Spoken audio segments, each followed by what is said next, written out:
you have reserved a WhatsApp username and you don't like it and you want to delete it, this video is for you. Let me show you how to delete a reserved WhatsApp username.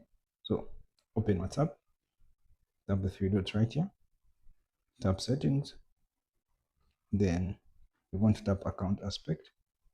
See the aspect username, tap username, say this, then tap the edit aspect, then you see the option of delete username, tap delete username. But remember, if you continue, your number will show in existing username, chats, and calls. Deleted usernames may be available for others to use. Remember, they may be available for others to use. So tap delete. Okay. Yep. And it's been deleted. Okay.